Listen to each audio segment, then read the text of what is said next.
네, 2021년 8월 23일 이정훈입니다. 홍범도 장군 유해 봉환 문제가 계속 시끄러운데 다시 한번 정리를 하겠습니다. 오늘의 제목은 홍범도 봉환 때의 애국가 왜곡, 문재인 정권의 대한민국 애국가 왜곡, 아무도 의심하지 않았다. 애국가를 왜곡한 세력도 그거를 듣고 있던 우리 국민도 아무 생각이 없었다. 제가 고발하겠습니다. 8월 15일 서울공항에서 홍범도 장군 유해 봉환식, 장군의 기환이 열렸죠. 이때 국기에 대한 경례 의식이 있었습니다. 국기에 대한 경례곡 배경으로 나오면서 국기에 대한 경례가 이렇게 열렸습니다. 자, 음악 들려주시고요. 동영상 보시죠.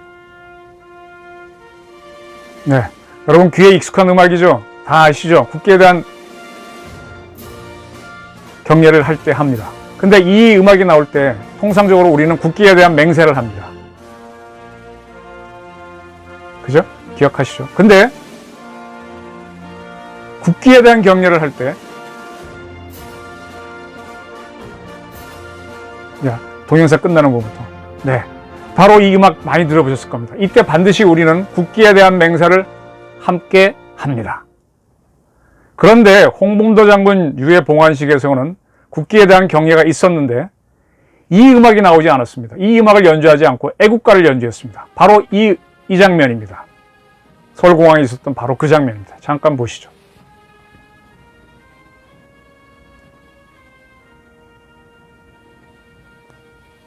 네.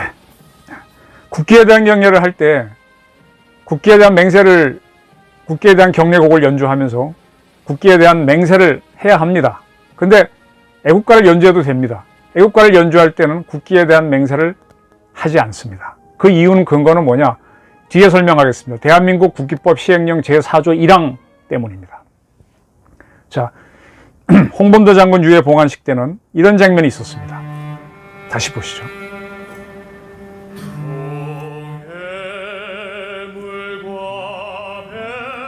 네, 시그너스 급유수송기에서 홍범도 장군 유해를 내릴 때 육군 병사가 애국가를 부르는데 그게 우리가 알고 있는 애국가가 아닙니다. 스코틀랜드 민요인 올드랭 사인에 맞춘 애국가를 불렀습니다.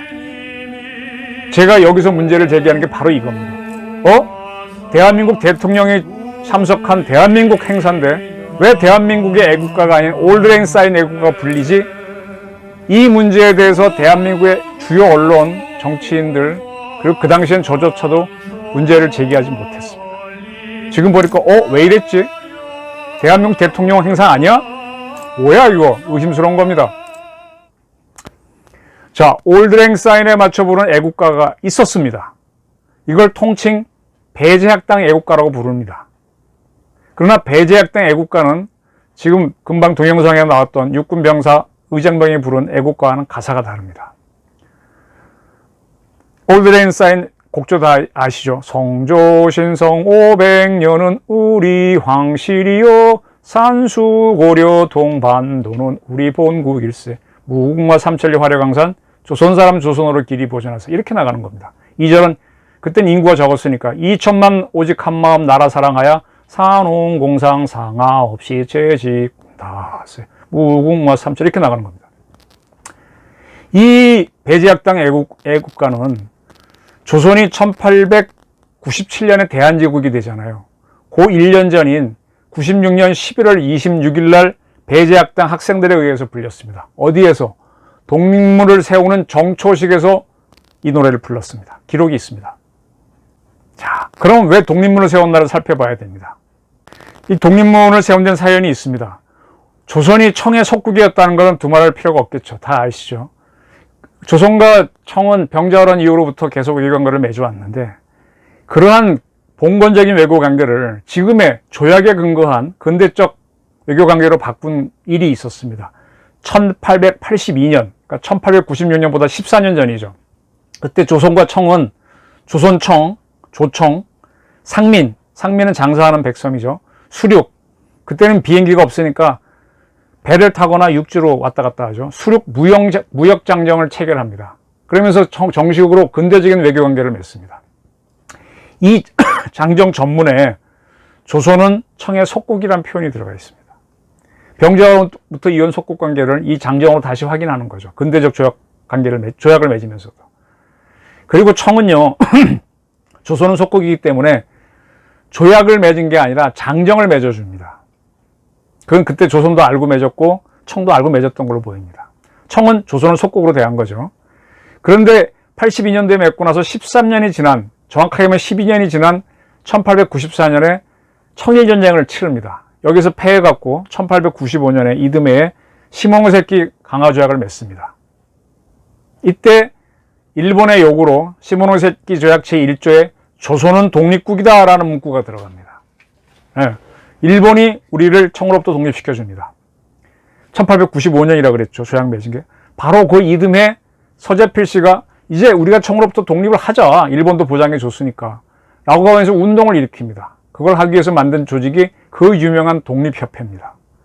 1890년에 서재필 씨가 이걸 만들고 주요한 행사로 추진한 것이 지금 서대문 독립문 로타리에 가면 서울 거기에 영은문, 영은 환영하다 할 때 영, 누구 맞이하다, 그 다음에 은혜를 맞이한 청나라 사신을 맞는 그런 뜻인데, 영은문이 있는 자리를 영은문을 헐어버리고 이제 우린 당당히 청나라의 독립국이야 하면서 독립문을 짓습니다. 그 독립문 정초식을 할 때 배제학당이 그때 이제 굉장히 오래된 최초에 만든 학교 중에 하나 아닙니까? 그 학생들이 참가해서 그때는 우리 지금 애국가 부르는 애국가도 작사를 누가 했는지 모르잖아요. 구전으로 되어오던 거잖아요. 그때도 아마 그런 여러 가지 애국가는 굉장히 많았습니다. 그런 애국가를 하나 부르는데 스코틀랜드 민요인 올드 레인 사인을 맞춰 불렀던 건 맞습니다. 근데 그 가사는 지금 우리 애국가와 다르다는 건 아까 제가 성조신성 500년 이렇게 나간다고 설명드렸습니다. 이게 가장 오래된 애국가로 알려져 있습니다. 자, 그런 말입니다. 이 배제학당 애국가는 어느 나라의 애국가입니까? 대한제국이 만들어지기 전이니까 조선의 애국가죠. 조선의 애국가. 조선이 독립했다라는 걸 주장하기 위한 독립조선의 애국가입니다. 그리고 그 이듬해 1897년 조선은 대한제국이 되면서 청나라와 동급의 국가가 제국이 됐죠. 그러면서 스스로 독립을 확인하는 겁니다. 그렇게 대한제국이 만들어진 다음에 또 대한제국 애국가를 만듭니다. 저 그 가사 압니다. 우리 황제를 하늘은 옥황상제는 우리 황제를 도우쇼쇼 이렇게 나가는 겁니다. 전혀 지금 애국가랑 모든 게 달라요. 독일인이 작곡을 했는데 가락도 다르고 가사도 다릅니다. 황제의 만수무강을 빕니다. 그런 내용들이 있습니다. 따라서 정리하면은 배제학당 애국가처럼 조선의 애국가가 있고 황제를 축원하는 대한제국의 애국가가 있고 그리고 지금 우리가 부르는 대한민국의 애국가 크게 세 종류가 있습니다.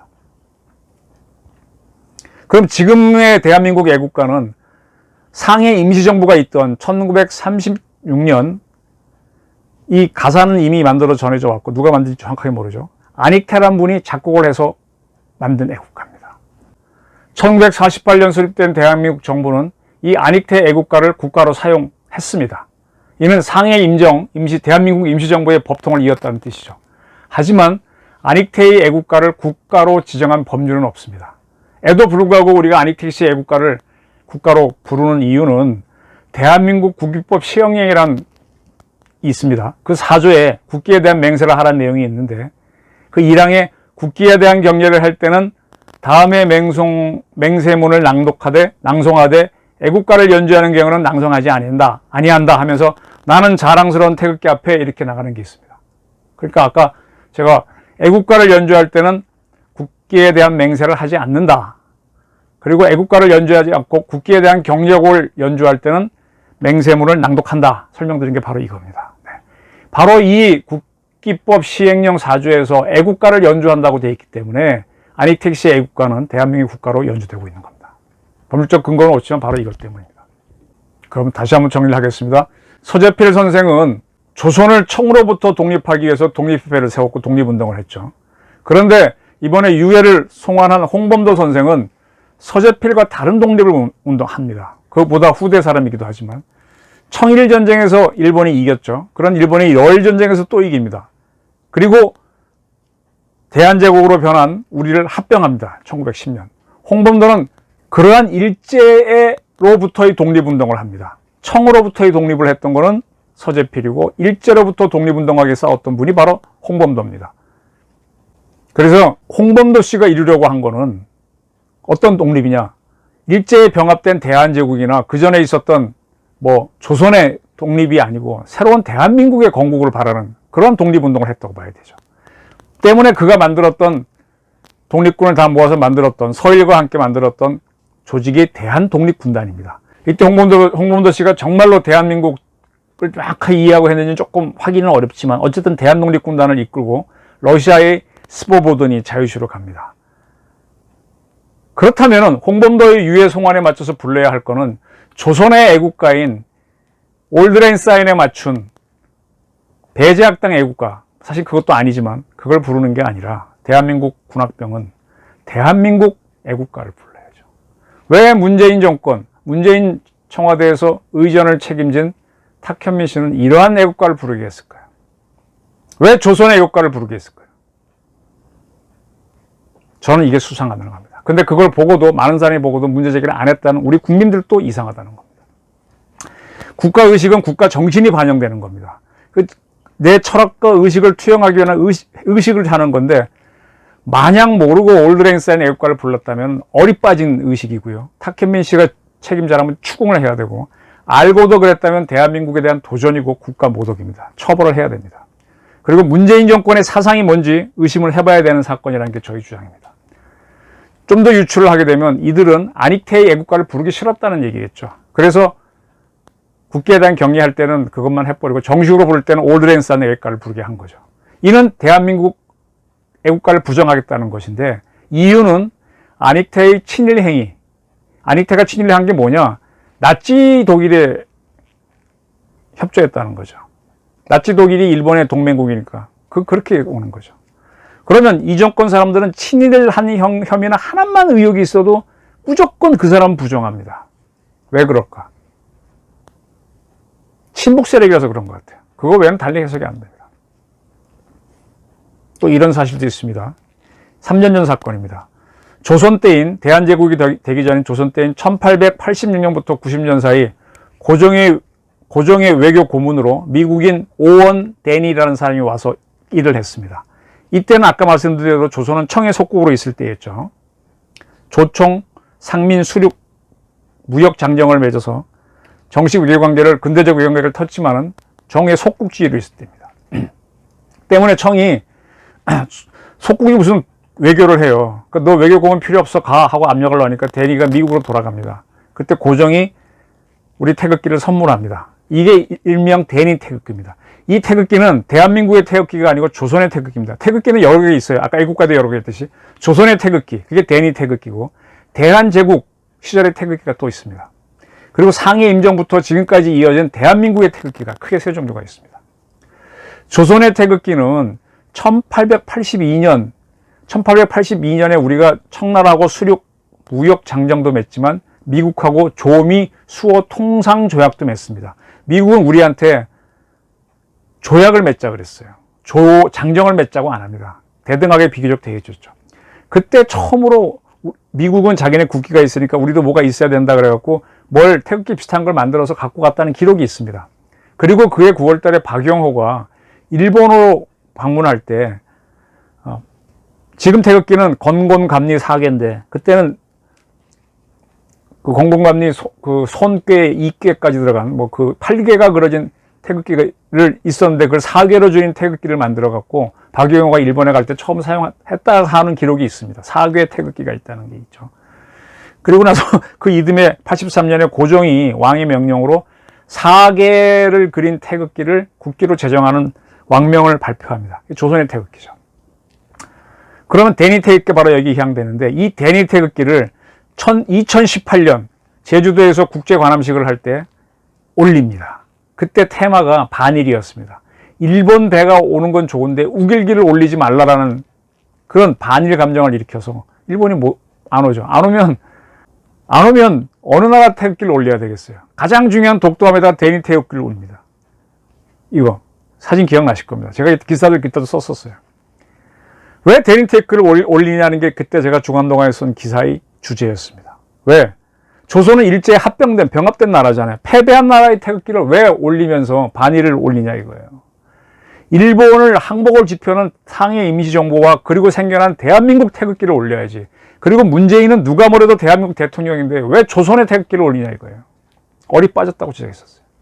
그 실수를 지금 또 반복하고 있는 겁니다. 홍범도 장군 유해 봉환식에서. 상해 임쟁이 일제의 패망을 목도했으니 반일을 하려면 당연히 대한민국 태극기를 올려야 되는데 이 문재인 정권 사람들은 이 상해 임정 대한민국 정부가 애국가로 부르는 것이 안익태가 작곡한 건데 그가 나치에 약간 협조했다는 걸로 거부를 하려고 합니다. 왜 이러냐 이거예요.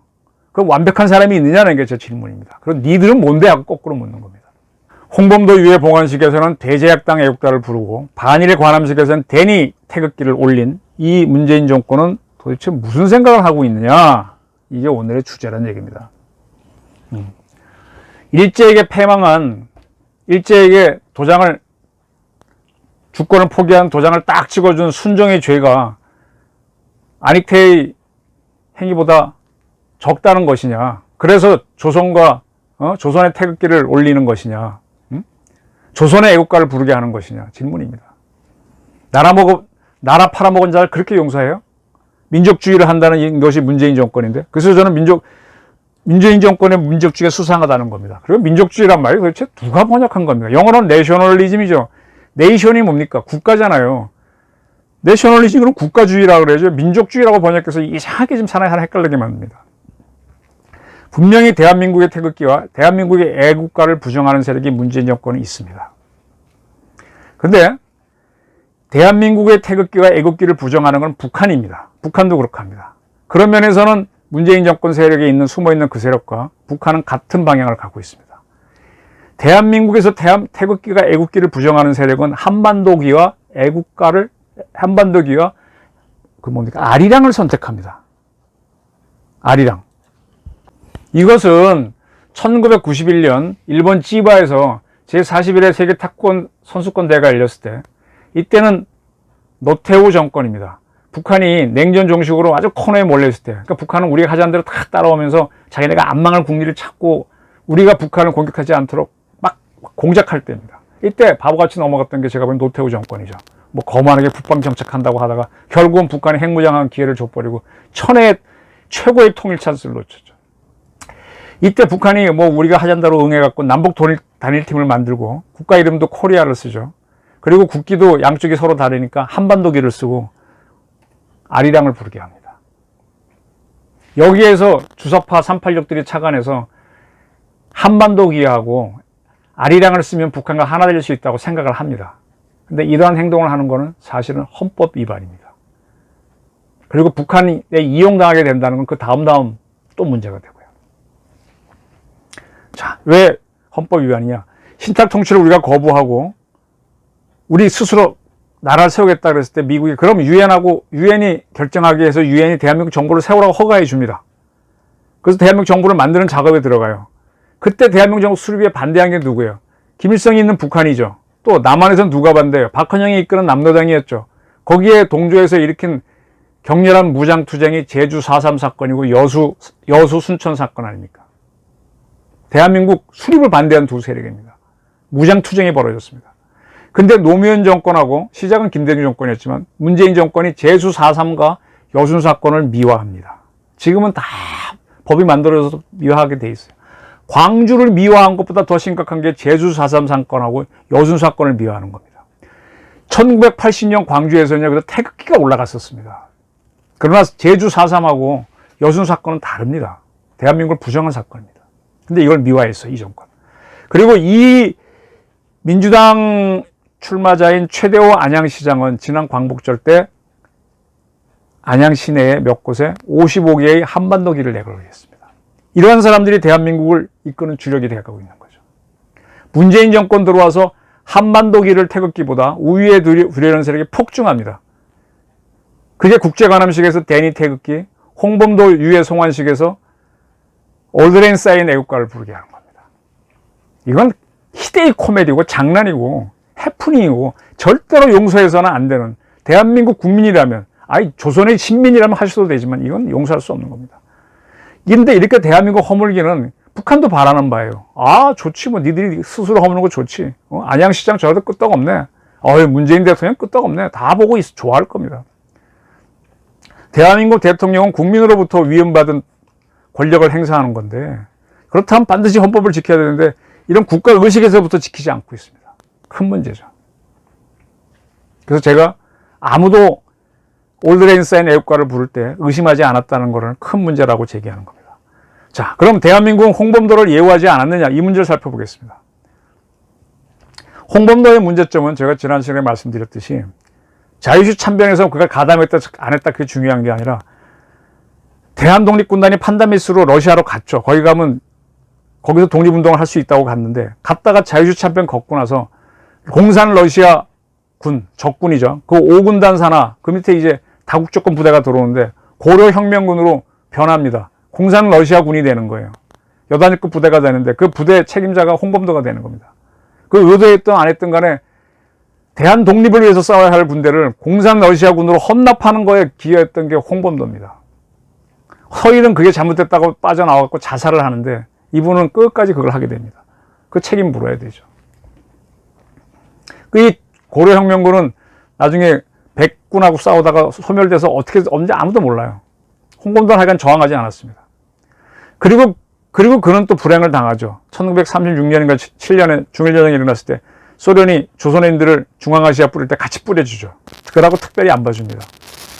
그래서 어렵게 살다가 극장 수의를 하다 43년에 사망합니다. 근데 6.25 전쟁이 일으킬 때 소련은 카자흐스탄에 있는 고려인들을 북한으로 보내서 전쟁에 참전하게 하는데, 홍범도는 이미 사망했기 때문에 6.25 전쟁은 참전 안 합니다. 이러한 글을 우리 현충원에 묻어야 될 거냐 말 거냐 그럼 고민해 봐야 됩니다. 저의 판단은 묻어줘야 된다고 봅니다. 왜? 과거의 행적이 어떻든 이후의 행적이 어떻든 대한민국을 위해서 큰 희생을 했으면 일단은 현충원에 모셔야 됩니다. 그러나 반역을 했다면 모실 수가 없습니다. 반역을. 김일성이 중국 공산 게릴라 단체인 동북항일연군에 들어가서 일본하고 싸운 것, 만주국하고 싸운 거는 간접적인 독립운동으로 볼 수 있어요. 그래서 현충원의 말석 정도는 줄 수 있다고 하지만 6.25 전쟁을 일으켰으니 그는 절대로 거기 못 갑니다. 우리의 적입니다.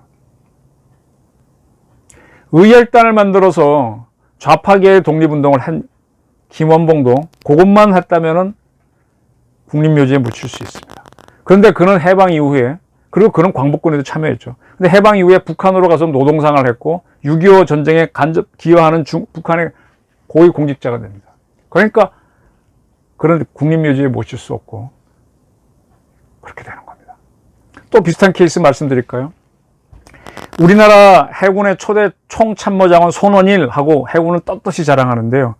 육군의 최초의 총참모장은 송호입니다. 근데 육군은 송호라는 이름을 감추고 있어요. 국방경비대를 하다가 육군으로 변모했는데 두 부대에서 총사령관, 총참모장 했던 일은 초대는 다 송호입니다. 왜? 송호 씨는 김원봉도 참여했던 광복군에서 지대장을 했던 사람입니다. 좋죠. 그리고 조국에 돌아와서, 광복부에 돌아와서 조선경비대와 육군의 초대 총참모장을 하는데 이때 그가 해군에서는 손원희 씨가 그걸 하죠. 둘이 동시에 한국군 최초로 준장이 됩니다. 최초의 장성입니다. 근데 그가 뭘 닦는가 하면 여순사건이 일어났을 때 그걸 진압하러 갔다가 진압을 잘 못해서 해임이 됩니다. 그리고 호국군 사령관, 예비군 부대 사령관이 있다가 전쟁을 당합니다. 전쟁에 당했을 때 이때 그 이전에 김구는 이미 암살이 됐고 김규식 남아있었는데 그와 함께 송호는 북한으로 갑니다. 월북인지 납북인지 애매합니다. 순수한 납북만은 아닙니다. 저는 알고 있습니다. 그분의 아들을 만났었으니까. 그리고 북한에서 대남방송을 합니다. 그리고 1954년 인민군 해방전사 여단장을 하고 56년 제북평화통일 촉진협의회 상무위원 등을 했습니다. 친북행위를 많이 하죠. 북한 정권에 협조를 하다가 그럼에도 불구하고 반혁명분자로 김일성한테 찍혀서 유배 후 사망합니다. 한국에 남았던 그의 아들은 그 후에 자기 어머니가 중국인이니까 대만으로 가서 대만서 대학을 나와서 대만 정보부에 들어가서 해외 정보국장, 그 다음에 한국 거점장을 하다가 퇴임했습니다. 제가 만난 적이 있습니다. 그는 굉장히 반공용사예요. 이러한 성호는 북한에서 죽었는데 대한민국은 그를 광복군도 했고 육군을 세우는데 큰 기여를 했지만 북한에 부역했기 때문에 우리는 독립유공자로 인정 안 합니다. 홍범도는 러시아에 협조를 했지만 부역의 역사는 없습니다. 대한 독립군단을 러시아에 헌납하고 그러한 러시아를 잃은 소련이 6.25를 일으켰지만 6.25 전쟁에 북한군으로 참전하지 않았거든요. 그래서 우리는 그에게 보온을 했습니다. 유해는 카자흐스탄에 있는 고려인들이 반대해서 갖고 오지 못했지만은 그 이전에 소련과 수교하기 전인, 카자흐과 수교하기 전인 62년에 박정희 정권이 건국 훈장 중에서 두 번째로 센 대통령장을 수여합니다. 왜? 봉오동 전투, 일본 기록에서는 일본이 지지 않은 걸로 돼 있지만 우리는 어쨌든 그게 중요한 승리니까 그래도 김자진의 청살리하고 이거밖에 없지 않습니까? 무장 투장으로 일본군 정규군과 싸운 거는. 그래서 건국훈장을 드렸던 겁니다. 그것뿐만이 아닙니다. 박정희의 딸인 박근혜 시절 2016년이죠.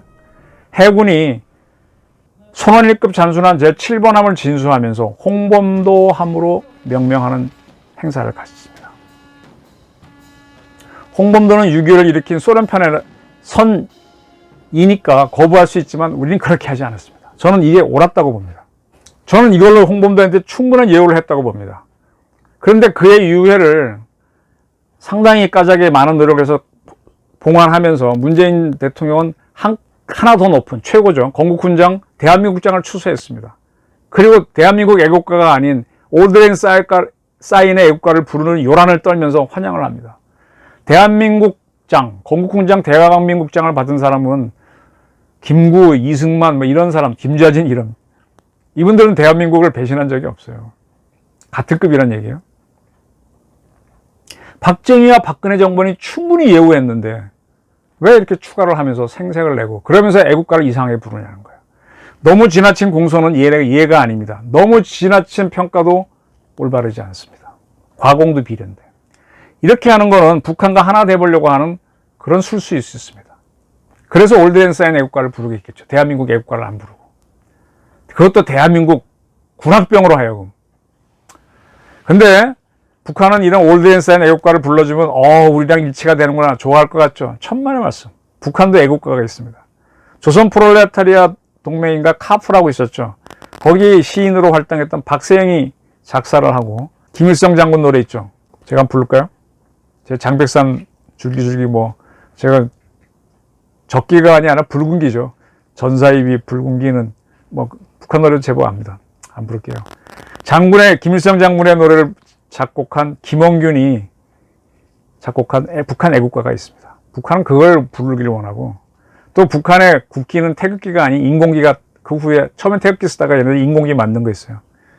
빨고 파란 거 아시죠? 텔레비 많이 봤으니까. 북한은 그걸 부르기를 원하지 그걸 개양하기를 원하지 한반도기와 아리랑 원하지 않아요. 우리가 한반도기하고 아리랑기 사용하면 더 밀어붙일 겁니다. 거듭해서 말하지만 대한민국 대통령은 주권자인 국민으로부터 위임받은 권력자입니다. 그럼 대한민국 국민을 대표해야 되는데 2018년 평양을 방문해서 거기 능라도 경기장인가 거기 갔던 문재인 대통령이 남쪽 대통령 문재인입니다 이렇게 하죠. 대한민국 대통령이라고 그래야지. 유엔이 인정한 합법정주고 우리의 국호는 대한민국인데 이런 사람들입니다. 홍범도 내세운 북한은 우리랑 하나가 돼줄까요? 천만의 말씀. 봉오동 전투는요 어쨌든 김일성이 했다는 보천보 전투보다 훨씬 규모가 큽니다. 잽도 안 됩니다. 잽도 안 됩니다. 그리고 김일성은 조선 무장 독립군이 아니라 중공군 무장 조직인 동북항일연군의 주보중위 사령관이죠. 여단급 부대인데 거기에 대대장도 아닌 중대장급으로 있었던 그런 사람입니다. 그리고 이 부대는 중일전쟁에 일어나자 소련으로 도망가서 아까 대한독립군단이 고려혁명군, 러시아군이 됐던 것처럼 소련군이 됩니다. 88 독립저격여단이 됩니다. 김일성은 그때 중대장이 돼가지고 대위가 됐다가 소련군 대위가 됐다가 나중에 소자가로 진급하면서 해방을 맞죠. 북한은 그러한 김일성이 최고이니까 보천보 전투를 내세우지 봉오동을 안 내세워요. 홍범도 절대 인정 안 합니다. 홍범도는 평양 출신이기 때문에 북한이 유해를 모셔가려면 얼마든지 모셔갈 수 있는데 안 했습니다. 우리가 가져오니까 방해하기 위해서 하는 쇼만 했지. 홍범도 유해 봉환하면 북한화가 돼야 될 수 있다고 문재인 정권이 봤다면 속아 웃을 일입니다. 착각입니다. 김원봉을 우대하면 북한은요, 우리를 더 무시합니다. 왜? 아까 말씀대로 김일성은 김원봉을 처음에 우대하다가 유배보냈잖아요. 그런 김원봉을 우대하면은 김일성이 잘못한 게 되잖아요. 그 김원봉 내세워서 남북은 같이 하자 그러면 웃기는 소리 하지 마. 이게 계속 주사파 386 문재인 정권의 숙모하는 세력들이 헛발질입니다. 문재인 정권은 이상하게 주사파 386이 하자는 대로 아바타처럼 문지르고 있으니 문쟁입니다. 김일성 비위 맞춰주려고 했던 박헌영이가, 남동의 박헌영이가 어떻게 폭망했는지는 역사가 다 보여주는데 왜 이러냐 이거예요. 정리합니다. 홍범도는 국립묘지에 모실 수 있다. 그리고 홍범도 함까지 우리가 명명했으니 충분한 예언을 했다. 건국훈장 대통령장을 수여했는데 무슨 대한민국장을 또 추서해. 북한 코드 맞히긴 하지 마라. 정리합니다. 이제 제가 말씀드린 거는 백선엽 문제를 말씀드리겠습니다. 백선엽은 박정희와 같이 만주 군관학교 출신이고 만주군에서 중위를 했습니다. 그리고 백선엽은 간도 특설대라고 하는 만주군에 참여를, 명령받고 가서 참여를 했죠. 간도 특설대가 뭐냐? 아까 간도는 연변 조선족 자치주 그 일대라 그랬죠. 지금의. 만주국이 주로 토벌했던 거는 공산 게릴라입니다. 주보중에 이끄는 동북 항일 연군을 때려잡았던 겁니다. 근데 이자들이 주로 어디 숨었냐? 간도 쪽에 많이 숨었어요. 그래서 거기에 숨어있는 주보중 부대를 때려잡기 위해서 대대급으로 만든 게 간도 특설대입니다. 나중에 주보중 부대는 중국으로, 소련으로 이동하지만 또 숨어있는 부대들을 잡는 거. 그래서 이 간도 특설대는 동북항일연군, 그리고 김두봉이, 이 만주국에 있었던 건 동북항일연군이고, 만주를 제한 중국 쪽에는 중국 공산당 조직이 있습니다. 거기에 조선인들이 중국 공산당에 가입해갖고 의용군처럼 활동한 대장인 김두봉입니다. 그들도 가끔 만주를 오니까 그걸 잡는 게 간도 특설대죠. 그럼 만주국은 조선 독립군 이 주적이 아니라 공산 세력의 주적이었던 겁니다. 그러기 위해서 간도 특설을 운영한 거죠. 그러면 그 시기에 일본이 만주에 주둔시키는 군대는 뭐냐? 그게 관동군입니다. 대한민국에 주한미군이 있듯이 만주국에 만주 일군이 있었는데 그게 관동군입니다. 관동군과 간도 특설대는 별개예요. 간도 특설대는 만주군 소속입니다. 관동군도 만주군 공산 세력 토벌을 했지만 주로 만주군이 주로 하는 겁니다. 일본 패망이 하니까 만주국도 없어집니다. 그때 백선엽은 실업자가 돼서 들어왔다가 군사 영어학교를 만들어서 장교를 뽑을 때 거기 들어갔고 대한민국 장교가 됩니다. 그의 만주군관학교 후배인 박정희는 그 더 늦게 경비상관학교 2기로 들어가서 대한민국 육군 장교가 됩니다. 그렇게 해서 국군 경비대, 조선 경비대를 만들고 할 때는 지도부는 누가 했느냐? 아까 봤던 송호같이 광복군 출신들, 김홍일 이런 그런 분들이 다 리딩을 하고요. 이 사람들은 하급 장교로 들어가는 거예요. 그때 뭐 만주국을 위해서 일했던 뭐 했던 간에 조선에 들어와서 하급 장교로 들어가는 것까지는 허용이 됐던 겁니다. 근데 출세는 못하는 거죠. 근데 6.25가 터졌어요. 터졌는데 싸움을 누가 잘하느냐? 바로 일본군 만주군에서 실전 경험이 많은 이들을 잘합니다. 광복군은 실전 경험이 없었어요. 중국이 참전할 기회를 안 줬어요. 그리고 이 사람들은 공산주의를 잘 아니까 아주 반공의식이 강했어요. 그러면서 일본군 출신, 만주군 출신들이 쫙 성과가 전쟁통에서 좋은 거죠. 그래서 이분들이 한국군에 다시 주력으로 떠오르는 겁니다. 근데 문재인 정권은 만주군이나 간도 특설대 충신이라면서 무조건 반대하는 거예요. 공산당 때려잡는 것이 주력인데 그들은 그 공산당 중에 김일성 같은 세력, 조선인들도 있었겠지. 일부 조선인 공산당도 토벌이 됐겠지. 그걸 갖고 우리 독립군을 잡았다고 뭐란 거예요. 공산 세력을 잡은 건데. 그렇다면 대한독립공단 괴멸에 협조한 홍범도도 거부해야 되는데 거부하지 않아요. 박근혜도 인정을 했는데 더 띄우는 게 문재인 정권입니다. 호들갑스럽게 인정합니다. 이게 문제라는 거죠. 6.25 이후 우리는요, 반공국가입니다. 그 반일은 그 다음 문제가 된 거예요. 그 이전엔 반일이 매우 중요했어요. 일제는 분명히 우리를 병합한 적이지만 미국한테 패전해서 새로 세운 일제는 6.25 때 우리를 도왔고 그 후에 한일 기본조약으로 우리의 친구가 된 나라입니다. 근데 과거 일제를 기억해서 계속 거부하면은 그건 북한이 바라는 바가 되는 거예요. 그러면 친북행위가 되는, 그래서 문재인 정권은 친북 정권이라고 자꾸씩 보는 겁니다. 역사 해석은 잘해야 됩니다. 이런, 여러분 원균을 잘 아시죠? 원균을 굉장히 욕을 하시는데, 원균 욕하시는 분들, 원균 욕하려면 홍범도도 욕해야 된다고 봅니다. 정리를 해드릴게요. 임진왜란이 정전했다가 휴전했다가 정유전으로 다시 일어나는 건 아시죠? 그때 원균이, 이순신은 백의종은 아주 이등병으로 강등돼 버리고 별셋에서 쉽게 뭐 요즘식으로 얘기하면 해군 작전사령관이었다가 원균이 작전사령관이 돼서 삼도수군 통제자가 돼서 억지로 7천량 해전에 출병합니다. 안 갈라 그랬어요. 가면 우리 못 이깁니다. 이렇게 하면 안 됩니다. 그랬는데 권율이 그때 지금 얘기하면 도군수니까 도원수니까 합참의장입니다. 군 정권을 갖고 있으니까 가라고, 가서 싸우라 그러니까 안 가, 못 가겠습니다. 빠따를 칩니다. 기록에 보면 태형을, 곤장을 쳤다고 돼 있죠. 곤장이 20대 맞으면 사람 죽습니다. 그 빠따를 맞고 나서 군율이다, 명령이다 그러니까 남아있는 모든 조선수군 배 160척을 이끌고 갔다가, 사실은 하지 말아야 하는 전투인데, 이순신도 누구다 봐도 하지 말아야 하는 전투인데 했다가 대패를 하면서 거의 전사를 합니다. 그때 배설이 다 백을 다 잃고 12척만 갖고 도망쳐 나옵니다. 12척을 갖고 다시 패전을 하니까 이순신이 다시 불러와 해서 이순신이 통제사가 된 다음에 12척 가지고 울돌목, 명랑에서 일본 수군을 깨는 그 기적의 명랑해전을 하는 겁니다. 우리는 원균을 나쁜 사람으로 알고 있는데 조선은 임진왜란 끝나고 난 다음에 7천량 해전에서 패전한 원균을 이순신, 그 다음에 원균에게 무리하게 군령을 적용시킨 권율과 똑같은 선모공신 1등으로 책정합니다. 왜? 어쨌든 패전을 했지만 국가를 위해 싸우다 죽었기 때문에. 권율은 지휘 책임이 있는데도 역시 전란에 싸운 공헌이 있기 때문에 1등 공신 인정합니다. 이거는 우리가 홍범도를 인정한 것과 똑같습니다. 근데 우리는 지금 원균을 막 비난하거든요. 이순신을 뭐 욕한 사람, 뭐 견제한 사람.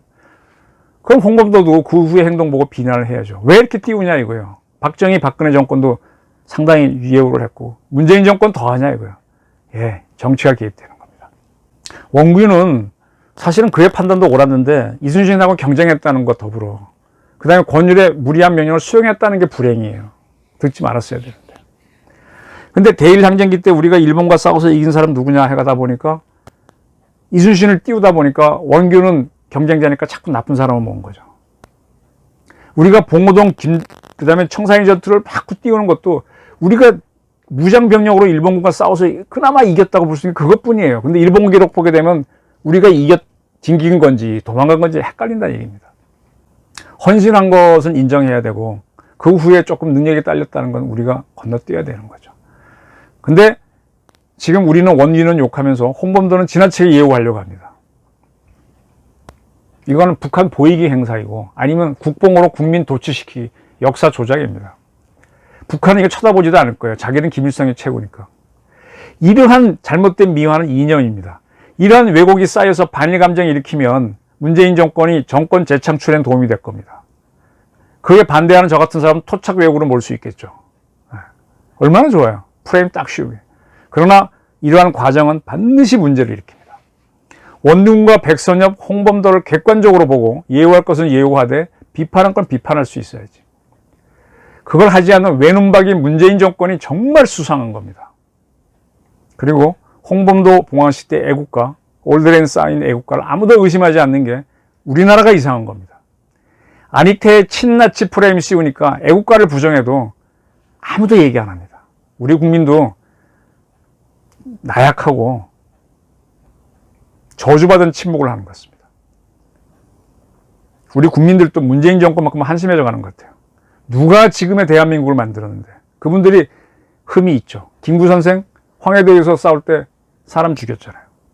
그래서 도망가잖아요. 이승만 대역죄인 아닙니까? 흠이 있죠. 부인하고 이혼하는 경험도 있고. 그건 흠이 안 돼요? 근데 왜 그런 거, 어떤 건 고르고 어떤 건 안 고르냐. 백선엽 간도 특설 때 공산당 때려잡은 게 그렇게 억울해요, 문재인 정권? 그래서 국립현충원 못 간다며. 그러면 공산 세력 군대를 만들어준 대한독립군을 공산군으로 만들어준 홍범도는 왜 최고의 건국훈장을 주고 현충원 모셔? 이연령 비연령입니다. 이렇게 정치적인 역사 해석이 괴벨스를 만듭니다. 아니면 괴벨스가 있는지도 몰라요. 이게 조작입니다. 여기에 묵묵히 끌려가는 대한민국 국민도 큰 문제가 있다. 그래서 제가 오늘의 제목은 홍범도 봉암식 때의 애국과 왜곡, 애국과 왜곡 아무도 의심하지 않았다. 이렇게 잡았습니다. 제가 심한 말일지 모르지만 한번 곰곰이 생각해 보시기 바랍니다. 경청해 주셔서 감사합니다.